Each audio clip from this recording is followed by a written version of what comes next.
Start करते हैं हिंदी का फर्स्ट चैप्टर बातचीत 12th का।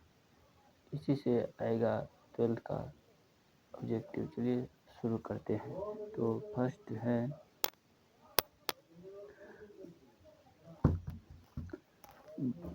बालकृष्ण भट्ट की रचना क्या है। बालकृष्ण भट्ट की रचना क्या है। तो बालकृष्ण भट्ट की रचना है एकांकी है या कहानी है या यात्रा संग्रह है या ललित निबंध है। सही आंसर होगा ललित निबंध। आगे बढ़ते हैं दूसरा क्वेश्चन पे। बालकृष्ण भट्ट किस के नृत्यकार थे। सही आंसर होगा भारतीय युग के थे। आगे बढ़ते हैं तीसरा नंबर क्वेश्चन पे। बालकृष्ण भट्ट बातचीत का उत्तम तरीका क्या है। सही आंसर बताइए आप लोग क्या होगा।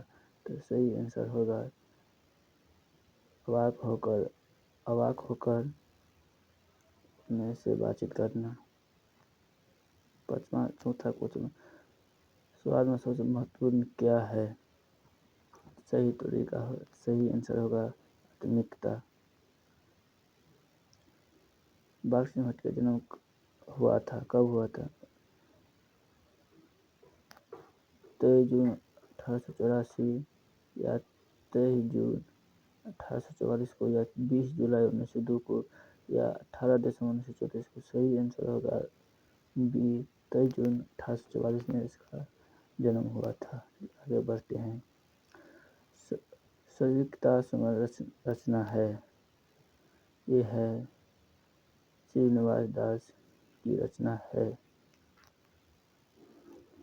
कौन सी रचना बालकृष्ण भट्ट की नहीं है।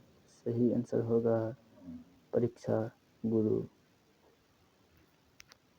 आगे बढ़ते हैं। कौन सी रचना बालकृष्ण भट्ट की है। सही आंसर क्या होगा बताइए आप लोग। रेल का विकट खेल, कछुआ धर्म, रेणुका या पंचमुखता। सही आंसर होगा रेणुका। बालकृष्ण भट्ट ने कौन सा मानसिक पत्र लिखा था। तो बताइए आप लोग। प्रताप, कर्मवीर, हिंदी प्रदीप, प्रतीक्षणा। तो सही आंसर होगा हिंदी प्रदीप। आगे बढ़ते हैं। बातचीत किस विधा की रचना है। यह है निबंध। सही आंसर होगा। आगे बढ़ते हैं। रविन्द्रनाथ कुर्सो ने 16 वर्ष के उपरांत किसके मुख से एक बात सुनी। इसका रविन्द्रनाथ कुर्सो ने 16 वर्ष के उपरांत किसके मुख से एक बात सुनी। वो होगा एडिसन के मुँह से पहला आवाज सुना था 16 वर्षों के बाद। बातचीत शीर्षक निबंध के निबंधकार है। बताइए आप लोग कौन सा। जयप्रकाश नारायण, मोहन राकेश, नावर सिंह या बालकृष्ण भट्ट। तो सही आंसर होगा बालकृष्ण भट्ट। आगे बढ़ते हैं। बातचीत के माध्यम से बालकृष्ण भट्ट क्या बताना चाहते थे। तो आप लोग बताइए सही आंसर क्या होगा। बातचीत की शैली, स्वाद की शैली, इनमें से कोई नहीं। बातचीत की शैली बताना चाहते थे बालकृष्ण भट्ट। आगे बढ़ते हैं। बालकृष्ण भट्ट को किसने अंग्रेजी साहित्य की एडिशन और स्टील की श्रेणी में रखा। सही आंसर क्या होगा। ये सही आंसर होगा रामचंद्र शुक्ल।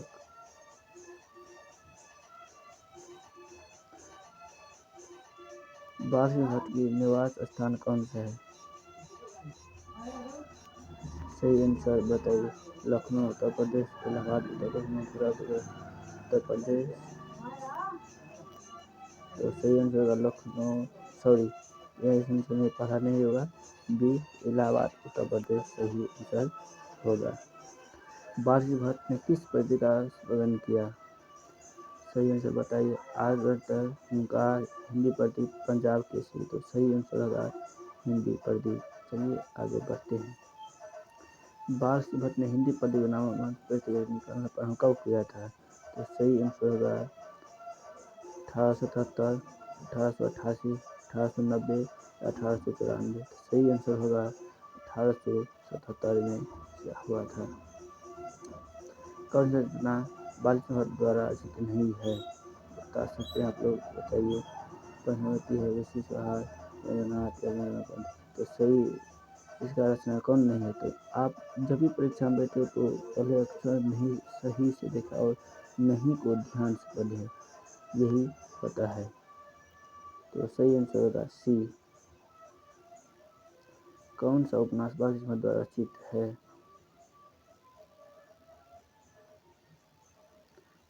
इसका सही आंसर होगा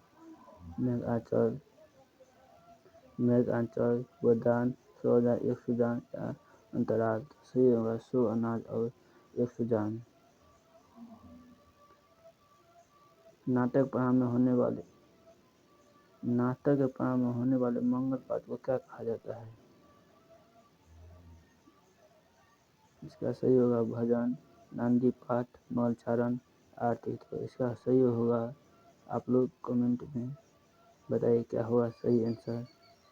तो मैं अपना आंसर देखता हूँ। इसका सही आंसर होगा नांदी पाठ सही आंसर होगा।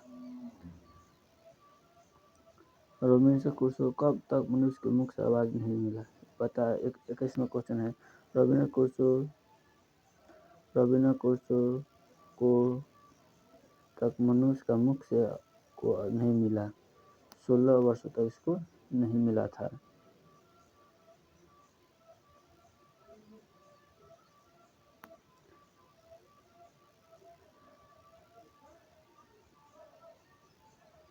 बोलने से ही मनुष्य में रूप लक्षण होता है, यह किसने किया था?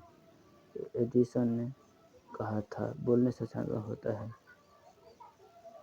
सॉरी, ये नहीं होगा आंसर, गलती हो गया। हम थोड़ा पहली बार यूट्यूब पे तो हो जाता है। एडिसन नहीं होगा, स्पेंसर मिल्टन है। तो सही आंसर होगा बेन जॉनसन, सही आंसर होगा। चलिए आगे बढ़ते हैं। असल बातचीत सिर्फ 2 व्यक्तियों में हो सकता है, यह किसका है? ये एडिसन का कहना था। असल बातचीत सिर्फ 2 व्यक्तियों में ही हो सकती है, किसका मत है? सही होगा एडिसन या बेन जॉनसन, मिल्टन, स्पेंसर। सही आंसर होगा एडिसन, सही आंसर होगा। एडिसन के अनुसार असल बातचीत कितने लोगों के बीच हो सकती है? 2, 3, 4 या 5। तो बताइए। सही आंसर होगा 2 आदमी के बीच में ऐसी बातचीत हो सकती है। बातचीत से मन किस तरह हो जाता है? क्रोधपूर्ण, भारी और बोझिल, हल्का और स्वस्थ, या इनमें से कोई नहीं। तो सही आंसर हल्का और स्वस्थ सही आंसर होगा। किसके न होने से शरीर में गुण की प्राप्ति होती है? ये होगा वाक शक्ति से, सही आंसर होगा। और ठपकने से कहाँ के लोगों को सर्दी कहते हैं? तो सही आंसर होगा, ये 2027 में अही से पूछेगा, ये सवाल पूछेगा। अफ्रीका के, भारत के, यूरोप के, कनाडा के। सही आंसर होगा यूरोप के। बालकृष्ण भट्ट किस काल के रचनाकार है? तो बताइए किस काल के हैं? ये आधुनिक काल के हैं। तो फर्स्ट चैप्टर का ऑब्जेक्टिव जितना भी था ख़त्म हो गया है, और कल हम देखेंगे दूसरा चैप्टर का ऑब्जेक्टिव। तो ऐसे ही सपोर्ट कीजिए और चैनल को सब्सक्राइब कीजिए। धन्यवाद।